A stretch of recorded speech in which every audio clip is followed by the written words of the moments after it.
Good afternoon. So today's webinar is, as you know, on CFA program and the Regulator Scholarship. And as you may have heard, the CFA program is considered the gold standard qualification in the investment management industry. And to encourage take-up of this program, CFA Institute offers a variety of scholarships. But today we are going to focus mainly on the Regulator Scholarship because we have organized this webinar especially for employees of the Central Bank of Sri Lanka, Securities and Exchange Commission of Sri Lanka, and the Colombo Stock Exchange, because the regulator scholarship is applicable for financial regulators. So looking at the agenda, we have with us two speakers today. Reseena Abdullah, Society Relations Regional Director for APAC from CFA Institute. She will speak to you about the CFA program and details of the regulator scholarship. And then we also have Travis Gomez, CFA, who's the Director and Candidate Outreach Chair of CFA Society Sri Lanka. He will talk to you about the support that the local society, that is CFA Society Sri Lanka, provides to local candidates. Thereafter, we will allocate some time to answer any questions that you may have. But please feel free to send in all your questions through the chat at any point during the webinar. So I think we can get started. Hi, Reseena. Hi, Sandunika. Good afternoon, everyone.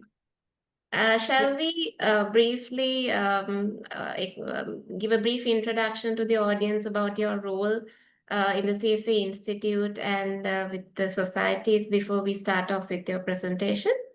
Sure. Thank you for the opportunity as well. So, yeah, once again, good afternoon to everyone. My name is Reseena Abdullah. I'm Director Society Relations for Asia Pacific at the CFA Institute. I'm based in CFA Institute's Hong Kong office. I've been with the Institute for 7 years now, primarily working in a society relations support function. And my role currently, I look after all of the societies in Asia Pacific outside of China and India. So of course, with that, I work very closely with our society here in Sri Lanka, CFA Society Sri Lanka. Thank you.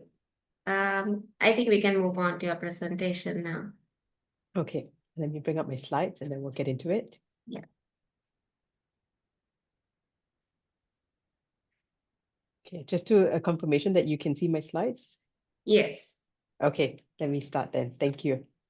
All right. So, as Sandunika mentioned, we wanted to take the opportunity to address the employees of the three regulators in Sri Lanka, because obviously there is an opportunity for all of you to avail the scholarships that are available to each of you.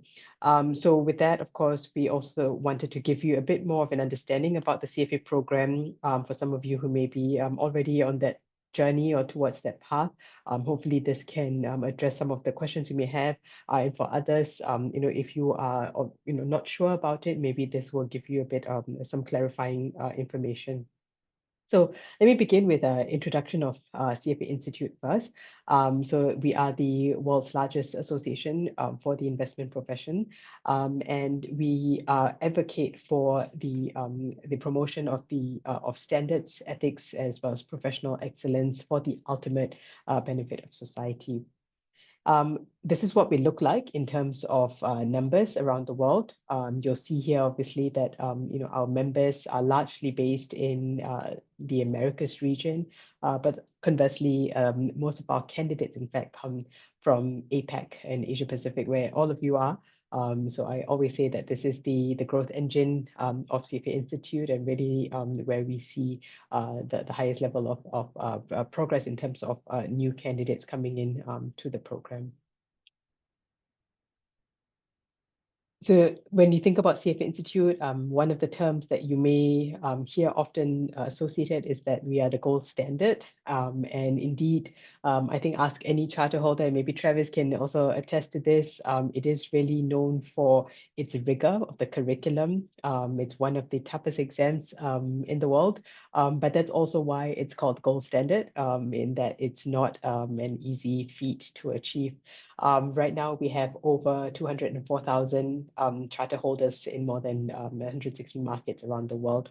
And so this is truly a prestigious network, as we're proud of as well. And your involvement in not just at the society level, it really is also providing you a global passport, as you'll see on the slide here. Many of our charter holders see this as a pathway to developing their careers and reaching into other markets.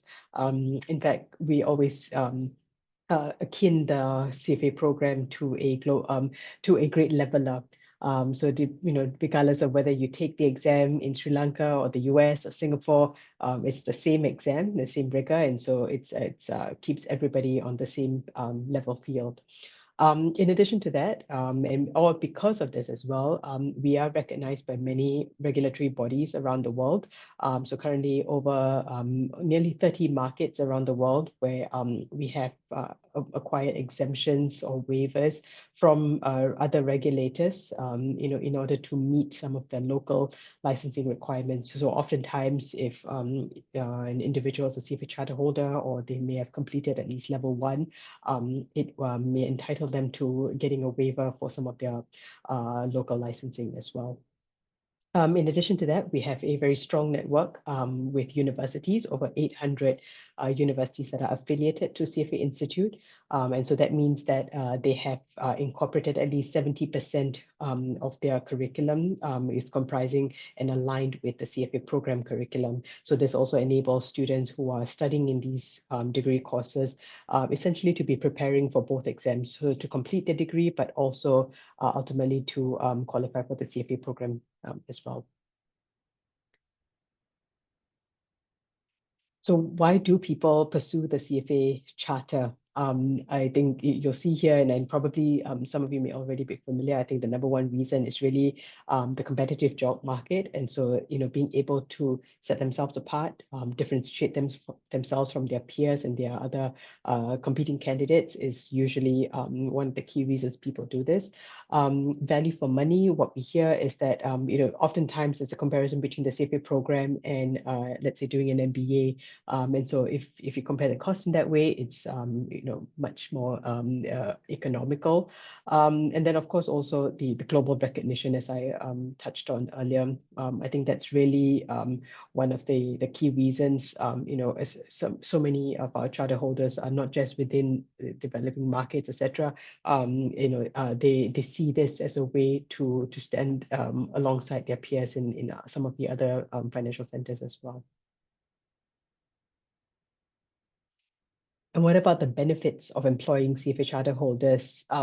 In addition to the expertise that the program instills, so of course the curriculum itself is very broad-based, and it really provides a wide exposure to all things investment. But also at the heart of all of our curriculum is all about ethics and ensuring that we put clients first. So the development of trust and accountability, and ensuring that you are putting your clients first is really one of the key tenets of the CFA program.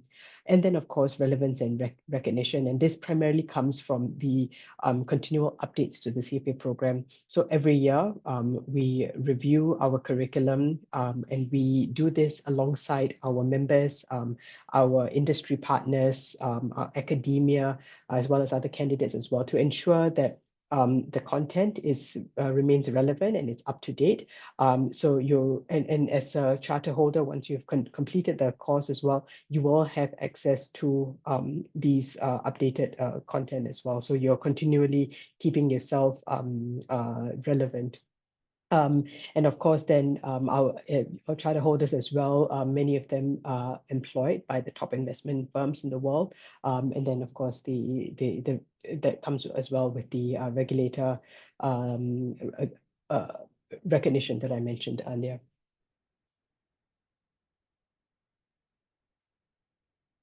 So I thought I'd also just pivot and touch a little bit about what we are seeing in the market in terms of the talent crisis. And I think it's just not unique to any one market, especially coming out of the pandemic, particularly we're seeing skill shortages. We're seeing as well a decline in the working age population. And so this is, all adding to the competitive job market.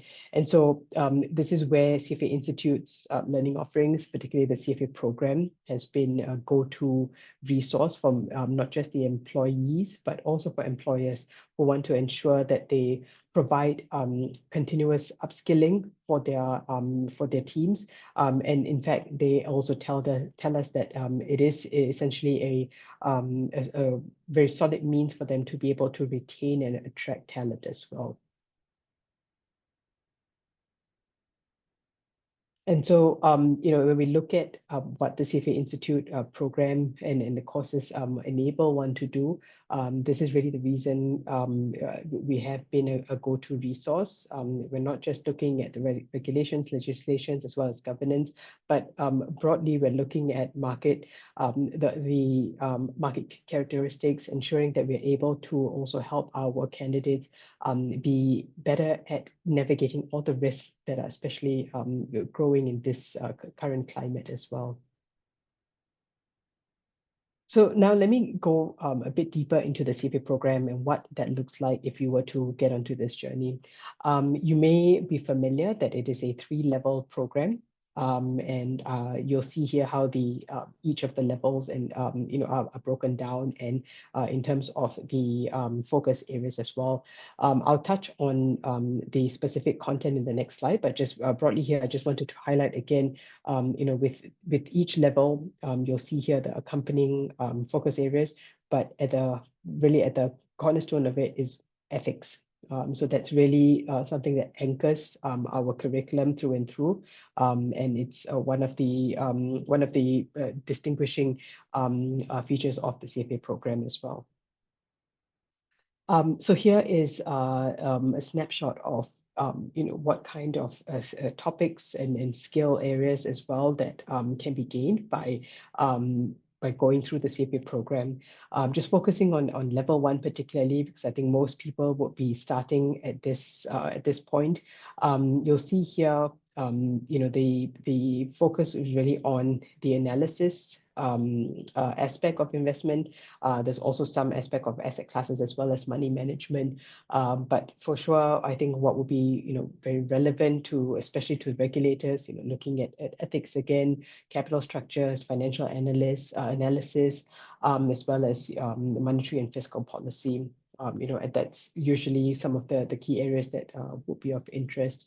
But also as well the introduction of the major asset classes, that will be pivotal and important to laying those foundations of investment management.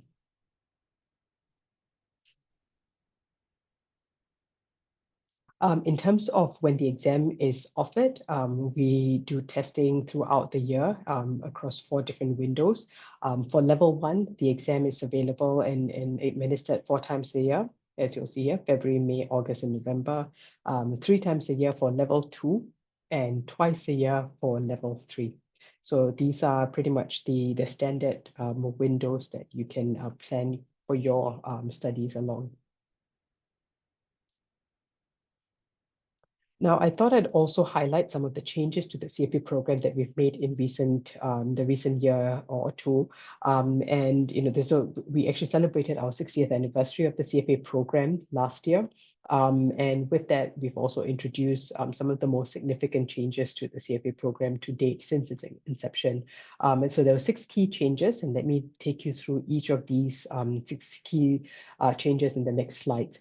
So first of all, beginning with the eligibility change, maybe less of relevance to this group, but I thought I'd just quickly run through it. But we have now expanded the eligibility for university students who wish to start to enroll in the CFA program. So university students make up quite a significant portion of our candidates, especially in Asia. And they used to be only able to register for level 1 in their last year of undergraduate studies.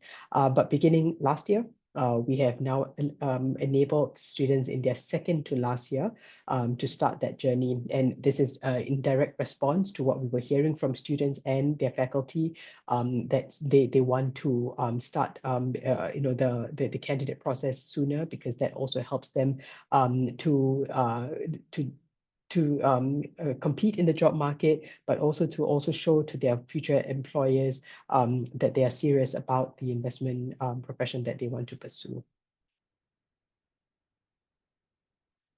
Second is the focus curriculum. So in 2024 onwards, we have actually streamlined the CFA program curriculum for level 1, and we've reduced the studying content by about 12%. And this is because we have actually taken out some of the foundational content relating to economics, statistics, and accounting, and made that into a prerequisite reading. So you'll see here the 3 volumes, quant methods, economics, as well as financial statement analysis. These are all now will not be tested in the exam. And so rather, if you already have some background in finance, you could use this as a refresher, or for those that don't have a very in-depth finance background, this is what you can use to sort of level up before you embark on the program.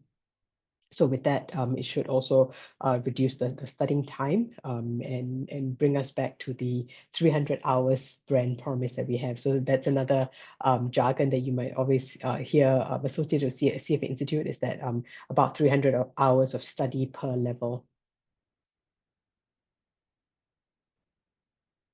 Next is the specializations at level 3. So we've just kicked that off this year, beginning with the February 2025 exams. And with that, we now have the option, or candidates at level 3 actually have to choose between one of 3 pathways. So in the past, there was only one pathway, which is the portfolio management pathway, so up until 25. But beginning this year, we have introduced private markets as well as private wealth. And again, this is in direct response to what the industry is telling us, in that they are looking for candidates and CFA charter holders that have expertise, particularly in this area. So with that, the CFA level 3 curriculum, it is remains the same. About 65 to 70% of the content is the same across all 3, and the remaining 25-30% will deviate depending on the pathway that the candidate chooses. But ultimately, it all leads to that one CFA charter. There will be no distinction between whichever pathway the candidate chose. They will still be able to simply display the 3 letters next to their name to show that they are a CFA. The next one is the practical skills module. This is actually the one that has been quite well received, especially even amongst our members, because they also have access to it. But at the moment, only if you're a candidate or a member, you have access to the practical skills module. This is now actually a mandatory component as part of the CFA program. So employers were telling us that they don't want just candidates or candidates who have the theories and they understand the concepts, but they want them to be able to actually apply some of the learnings and have job-ready skills. And so we have introduced this mandatory component, which is not part of the exam grade. It is outside of the exam grade, but it has to be completed in order for the candidate to get their exam results.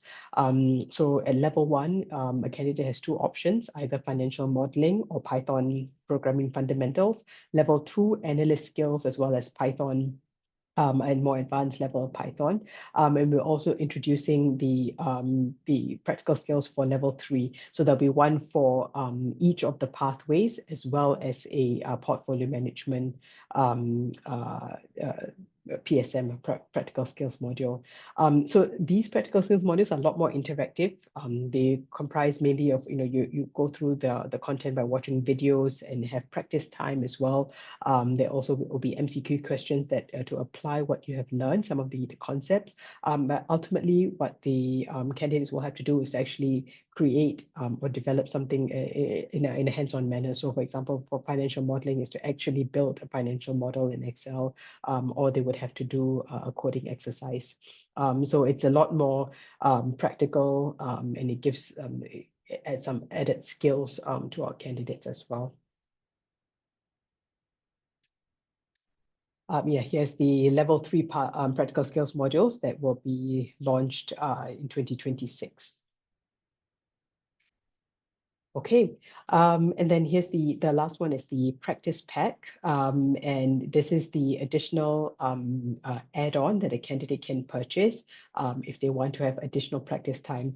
Our data clearly shows as well that the more a candidate has practiced, the higher the chances of passing. So we have provided an option for candidates to purchase this practice pack, which includes 6 additional mock exams, 1 exam day simulation, so you have a view or an idea of what the actual exam will feel like, looking at the look and feel, the going through sort of the actual process so that you're more familiar, and then an additional 1,000 practice questions as well. So this is again, it's optional. It's not a must, but a lot of candidates have welcomed this, and we're also looking to develop this down the line for the other levels, level 2 and 3. Oh, sorry, and I missed the last one. So this is the last one, which is the improved recognition. And this is particularly for candidates at level 1 and 2. So in the past, you had to complete all 3 levels in order to get your digital badge and to be able to display that you are a CFA. But we also recognize that the path towards level 3 and becoming a charter holder can be a long and arduous one, and oftentimes completing level 1 and 2 is really very much an achievement in itself. And so for that, we have now developed digital badging for level 1 and 2 so that candidates can show publicly to their peers, to their employers, other prospective clients, for example, that they are indeed a CFA program candidate and passer. So that it really improves the awareness building as well and visibility of their achievements. All right. And now talking about the regulator scholarship as well in itself. So each of you in your organizations, we do have a pool of regulator scholarships that can be availed. And for this year, for 2025, the deadline for applications is 31st of July. So the submissions or the requests for applications have to be submitted to you for review before then, and your respective organizations will have to make sure that they approve it before the end of July. And what that then means is that you will then be able to register for the exams at a reduced rate of $600. So that means the total fees will be reduced to $600. One thing I will say as well is that we cannot apply scholarships retrospectively. So if you've already registered for an exam, you will not be able to then get a refund or be able to apply for that scholarship. So it has to be for only applicable to someone who has not yet registered. And with one of the conditions as well with scholarships is that they cannot, a candidate will not be able to purchase a deferral. So we do have a paid deferral that that candidates can choose to do that. But if you have applied for a scholarship, that will not be applicable to you. So when you register, you decide on the exam window that you want to take or you want to sit for, and then you have to commit to that and complete the exam on time. There's no limit as to how many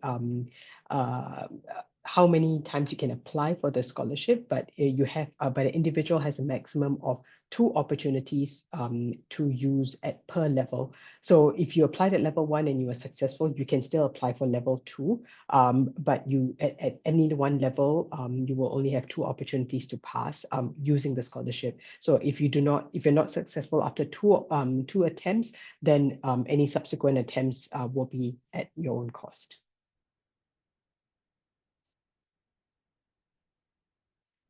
Okay. A couple of other FAQs that we often get from candidates, and of course you'll have these slides for your reference. But it gives you all of the links as to how to apply, where do you how do you actually fill in the form? Is there any additional documentation that's required? And again, reminder about the deadlines as well. Okay, I think that's it from me. I'll pass the time over to Travis first, and then we can open up for any questions. Yes. Thank you, Reseena. Please send in any questions you may have through the chat. And let's move on to Travis. Hi, Travis. Hi, Um, Sandunika. Before you start off, can you please just tell the audience about the activities conducted by CFA Society Sri Lanka with regard to candidates, since we have this candidate outreach initiatives happening? Yeah, thanks for that, Sandunika. And yeah, good afternoon, everyone. So when it comes to candidates, I think it's one of our key stakeholders when it comes to the CFA Society Sri Lanka. So under that, we have a number of different initiatives that are focused on candidates. So if I just briefly outline the different initiatives we have. So one key one we have is the university outreach program. So there's a specific committee that sort of like leads that. There, the focus is on basically it's an outreach to universities where the CFA has a program called the University Affiliation Program, where we basically encourage universities and we recognize universities that have sort of incorporated the CFA program into their own curriculums. So in Sri Lanka, a lot of like the leading public universities in Sri Lanka are part of that program, and we have different programs and workshops to support like the university students in terms of giving them additional insights about financial markets and careers in finance, as well as to encourage them on the benefits of the CFA program. Another key initiative is the Research Challenge. So this is a really valuable program for university students. So it's a global equity research competition that is held annually, where you have the universities would be competing first at a local level, where you have the opportunity to research on a particular company and basically do a detailed research on that, and where you'll receive like mentoring and like support on that. And those who are successful in that, there will be basically like a report round and a presentation round. And those who are successful at the local round would then go on to like the regional and then to the global finals. So a very valuable competition learning experience that's targeted at university students. Another initiative is the scholarships program. So right now, the scholarships, so that would include what we mainly do from the society now is mainly information sessions, such as today's one. So apart from the regulator scholarships, we also have like the access scholarships, and we regularly do information sessions and post about the upcoming scholarship windows and to apply for them. And finally, the other initiative we have is the Candidate Council, which is specifically to support candidates who are going through the program and to support them on their candidate journey. So I'd like to speak a bit more about that, just to highlight to you what are the sort of like benefits and sort of support that we provide you to help you with your CFA program journey. So I hope everyone can see my screen. Um, so yeah, Yes. so just to highlight a few details about some of the benefits that we provide. So this candidate council, or CC as we call it, it was started in 2016, and this is a very unique program that was initiated by the CFA Society Sri Lanka. It's something, it's in many ways like one of a kind around the world, and we basically the way it's structured is like like as an annual membership, where the candidate council members, we provide like a host of benefits to support the candidates on your particularly on your exam journey. So under that, we have a couple of different benefits that we provide. So I'll go through them in a bit more detail. But broadly, we provide exam prep support. We have different education and professional development initiatives, as well as it's an opportunity for you to network with the other candidates and the broader society. So it's structured as an annual membership. So once you pay the membership fee, then you are entitled to all the different benefits that we have on offer. So when it comes to exam prep support, which I think might be of most interest to those who are just starting out the program, so there's a couple of benefits that we provide. One is we provide funding arrangements with some of our partners. I'll go into this in more detail later on. But basically, particularly as a society, we've recognized that a challenge might be when it comes to like the financial support. So apart from what the CFA Institute is offering through like scholarships, we also have these additional funding arrangements to like support candidates if you're facing any difficulty with that. So I'll explain a bit more on that later on. Another is the discounts, because the CFA program is structured as a self-study program. So many candidates, apart from the CFA curriculum, the official curriculum, if you want some additional support, there are prep providers who can help you with that, and candidate council members can get discounts on the material that they provide. So we partnered with a couple of global players as well as local partners on this. Plus, also from the candidate council team, we also like organize some master classes and study tip sessions. So particularly these are like more geared towards like where we have understanding like some of the difficulties that like local candidates face in terms of certain top subject matters. So we do dedicated like master classes on a variety of topics, from like ethics to like economics to the different asset classes. So you can access those master classes. And plus all of those, majority of those sessions we conduct them online, so that it's convenient for you to access, and now you can like watch the recordings of those later as well. So you can access that full library of content. Plus, we also have a WhatsApp group that you would be part of, where we would regularly be sending you updates on, when the scholarships window opens, when there are new developments in the CFA program. You can keep up to date with the latest developments on the program. So these are some of the specifics, benefits that we're providing. So this is in terms of the prep providers. So you can see from some of our what we are able to offer. We've negotiated quite steep discounts on a lot of these programs. So if you're a candidate council member, you can avail yourself of these benefits. And as I mentioned earlier, we also have the video content library. So we have content from like the last 5 years, so all conducted by charter holders, where a lot of it has been based on feedback and surveys we have conducted with candidates on what are like the topics and areas they've been finding challenging. And we basically done like master classes on them. So this even includes things like how to use the calculator, or like how to do structured response questions. So we have a variety of content covering all three levels that you can access and use them at your convenience. Another one we want to highlight is our local partner. This is Alpha Business School. So they are basically a candidate resource partner that the Candidate Council has recognized. So we partner with them on a lot of initiatives, and they are a local partner that provides, if you want more hands-on support for doing the CFA program, they provide preps services for the level 1 program. So usually it's conducted twice a year. They have 2 batches where they conduct this. In addition, in partnership with the Candidate Council, we also, depending on the demand, we look to conduct a revision session for level 2 candidates, typically once a year. So those are the kind of the programs that is available to you from Alpha Business School if you want more like hands-on support, where you have like a panel of all charter holders who would be going into detail into the CFA syllabus and when it comes to exam prep.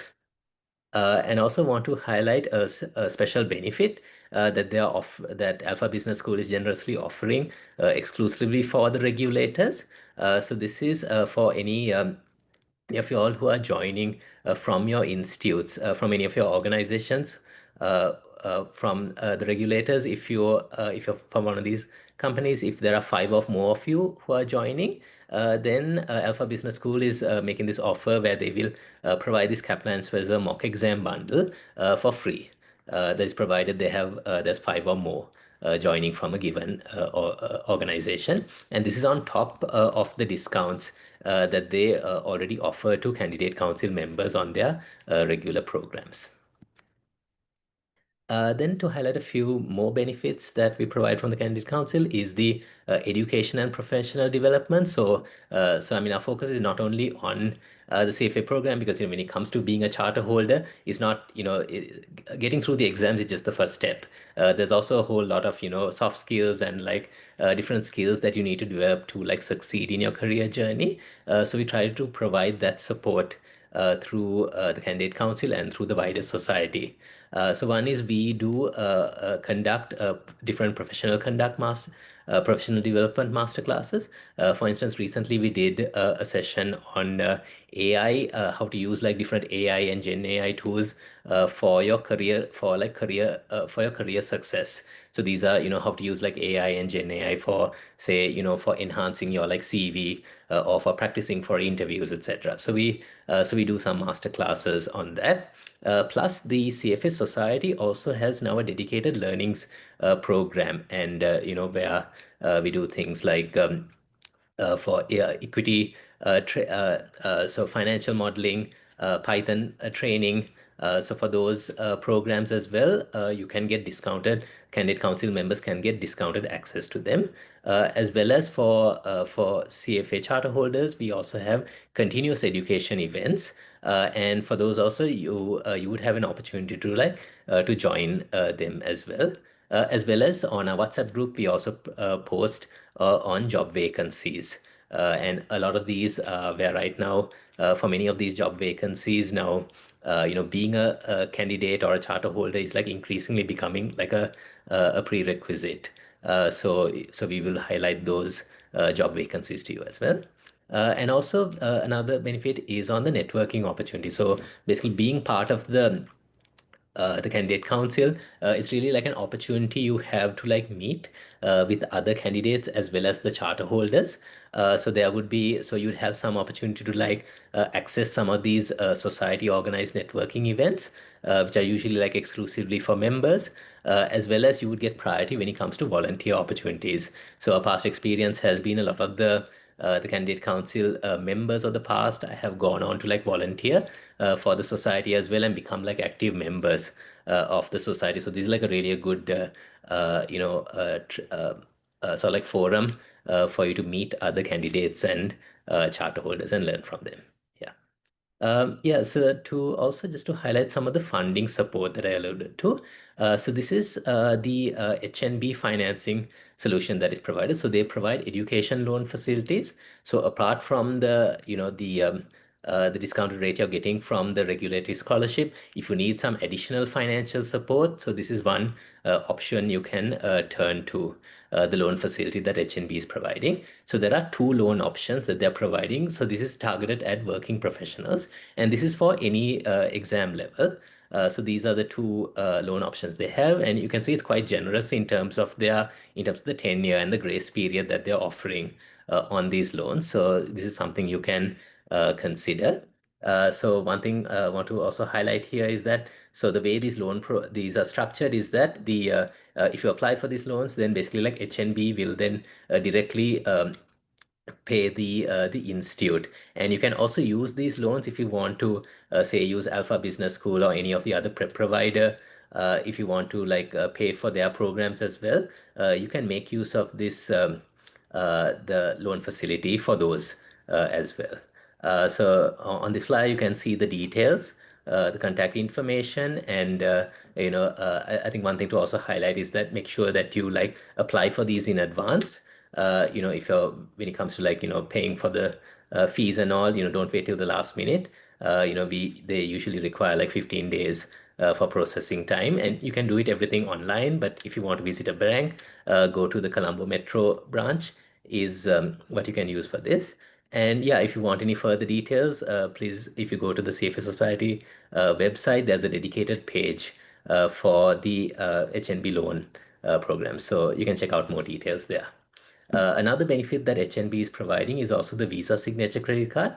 So this is also something that candidates really value, because a key benefit that they provide is that you can convert your exam fees into a 24-month easy 0% installment plan. So this is also highly valued. So for candidate council members, you can apply for this, and you can and it has a pre-approved limit as well. So you can avail yourself of the benefits of this. And finally, one other funding support that we provide is from another partner of us, which is EduLoan. So it's a fintech platform where it basically like allows you to apply for financial support from a range of banking institutions in Sri Lanka. So it's basically like an online platform where you can give in your details, and then you can submit uh, uh, loan applications for this. So this is another option that you have for financial support. And yeah, so finally, so if you are interested in this, and if you're looking for like additional support from the society, then do encourage you to like join the candidate council. So this is open for anyone who is like, currently registered as a candidate in Sri Lanka, or you're planning to do so in the next 6 months. So you can visit our website and fill out the details to pay for the subscription, and you can avail yourself of the benefits. And yeah, so that's it from my end. Over to you, Sandunika. Thanks, Travis. So we have one question from H. Perera, who has actually sat for the exam using a student scholarship and had not succeeded, asking whether they can apply for another scholarship, access or any other type of scholarship. I can take this one. Yeah, thanks for the question. So yes, if you have not succeeded at with the student scholarship, and as long as you're not registered already for an exam, you can apply for any of the other scholarships. So Access Scholarship is certainly one of them, or if you wanted to apply for the Regulator scholarships. The only caveat to that I would say is as I mentioned, for the Regulator scholarships, a candidate has up to 2 tries. Whereas for the others, Access, etc., there isn't a limit to the number of times you can apply for the scholarship. So as long as you did not clear it and you wanted to apply for another, where you want to take the exam again, you can apply for a different scholarship. Yes.